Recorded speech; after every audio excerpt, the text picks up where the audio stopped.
Welcome back. Once again, it's Yakov Hershkowitz, licensed mortgage loan originator with Yale Capital, NMLS ID 1017498. So I hope you gained information from the 4 C's we discussed before. Now it's time to take a call to action and start acting. So get pre-approved. Congratulations, you're joining the home buying market.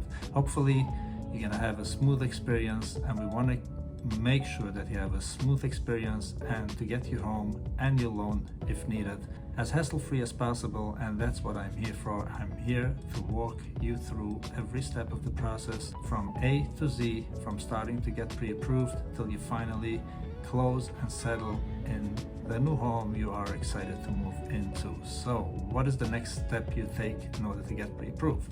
If you're unsure about your credit, there's 2 things you can do. First and foremost, the first step, as we discussed before, you can go to www.annualcreditreport.com, where you can get your free credit report. It's not going to cost you anything, and you can go through and review it, doing a hard pull on your credit, because a hard pull on your credit, if it's not beneficial, may further drag down your scores. Because anytime you shop for credit, you apply for credit, your credit scores will drop slightly. So you don't want it to happen if it doesn't have to happen. If you are ready to move forward, that's okay.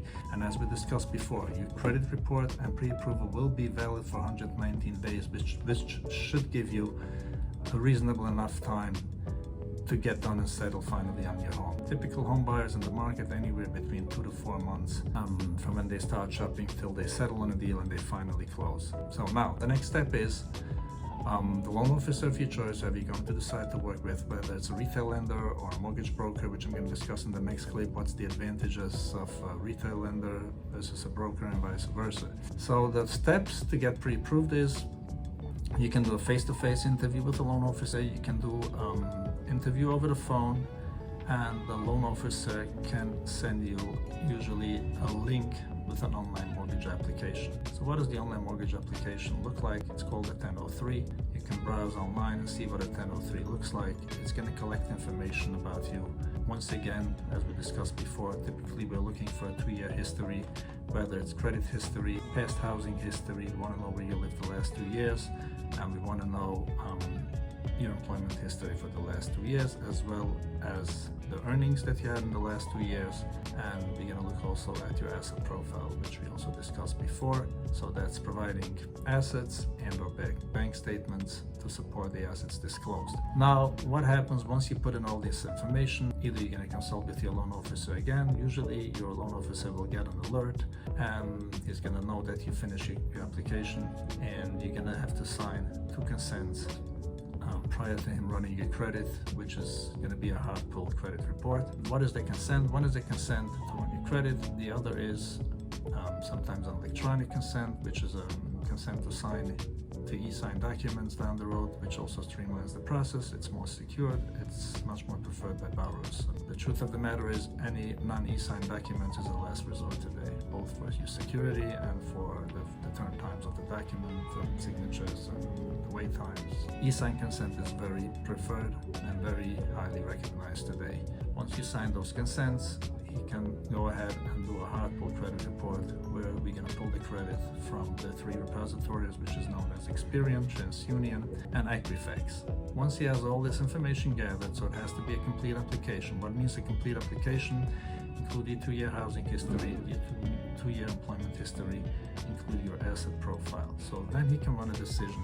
It's called an engine decision. Usually we do what's called today dual AUS. It's a dual automated underwriting system. The system picks up all the algorithm, all the information you put in there, and also you have to put in your proposed new home. So let me elaborate on that a little bit. Being that you're getting pre-approved, you don't have yet a home that you set your mind for. You don't have a specific address. So what we would put in as the address would be like a dummy address. It's called TBD, or to be determined. However, you're gonna put in, pretending that you're buying a home for $500,000, you're putting down 20%. So we're gonna put in the zip code and or the county of the place you're looking to buy, and we're going to put in the purchase price amount, the down payment amount, and the loan amount. So this way we have a clear picture. The only missing picture now is the actual property.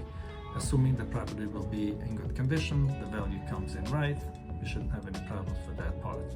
So once he runs that decision, We're gonna see if you're approved or not approved, and if you are approved, usually they're gonna give us a list of conditions that you may have to provide. So let me clarify on that also. A lot of people think they are pre-approved, they're good to go. So the case is not so. The rule of thumb is, and the law is, that a loan officer cannot request information from you in order to run a pre-approval. They may not ask you for assets, they may not ask you for income verification, they may not ask you for anything. The only two things they'll ask you is for two pieces of advice. You can sit in front of a loan officer, tell him you make $300,000. You may know that you make it, you may not know that you make it, or you think you make it. I've had ones where a self-employed borrower came to me telling me he makes $150,000 a year, but I reviewed his tax returns afterwards and he only makes $40,000. He was going based on the gross income on the Schedule C, and we're going on the net income on the Schedule C, obviously. So that's a mistake somebody can make.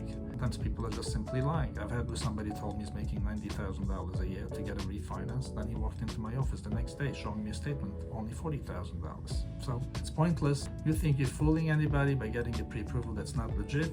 It's not, because you're gonna go 5 steps backwards every time you go 1 step forward. So it's essential for you at some point, and you can offer a loan officer to review your documents prior to applying. However, the loan officer cannot request it from you prior to applying or prior to getting pre-approved. So if you want to feel more confident and comfortable, a good loan officer should know pretty much what your income is. Today there's a lot of tools where you can analyze income. That's on the loan origination system and many other systems where we can analyze income. We can know very quickly, even if it's a multiple tax return profile or self-employed. But you know, the simplest borrower is the salaried borrower with a 2-year consistent pattern of history, but it's not the case always. Once you get pre-approved and your loan officer pre-reviews your documents, so I want to clarify again, the loan officer is not really the one issuing you the loan commitment. It's going to be subject to underwriter approval, which is, we have 2 ways of getting this done. We can get an underwriter pre-approval on an underwriting commitment on a pre-approval, meaning when an underwriter reviews your documents even though you're in the pre-approval stage, or we can wait till you finally get your home that you settle on.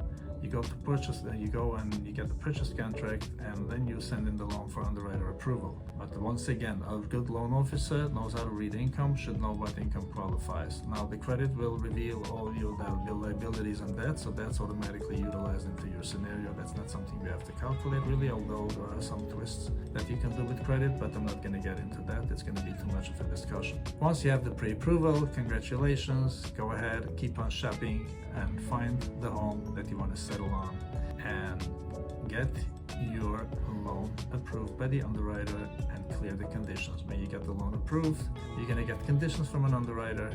I like it to be clean, the least conditions, the less turn times, the least amount of hassle for you, and that's big chief to do. That's what we're trying to do. I hope you find this information useful. Once again, like I said, YouTube, if you have any questions, you need further clarification, again, there's so much more I can discuss about pre-approvals. You can always give me a call and a phone call away, free of charge, 646-339-5358, 646-339-5358. Akko Ferskowitz, DL Capital, NMLS ID 1017498. Have a wonderful day and good luck with your journey to buying your home.